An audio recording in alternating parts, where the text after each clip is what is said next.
اس لیے اس شہر کو سمجھنا اور اس سے نباہ کرنا ایک ایسا کام ہے جو توجہ چاہتا ہے۔ سب سے پہلے میں کراچی سے اپنے رشتے کا انتہائی سرسری تذکرہ کرنا چاہتا ہوں۔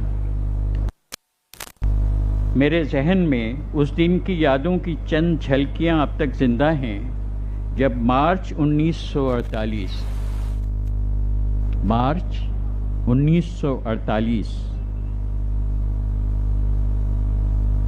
اس مارچ میں ہمارا خاندان کراچی کی بندرگاہ پہ اترا۔ میں 9-10 سال کا بچہ تھا۔ ایک اونٹ گاڑی پر ہمارا سامان رکھا گیا اور ہم بولٹن مارکیٹ کے ایک چھوٹے سے فلیٹ میں اپنے والد کے ایک واقف کے گھر پہنچے۔ کچھ دنوں قیام کیا، بعد میں جہانگیر روڈ کے ادبن ایک کوارٹر میں پناہ لی۔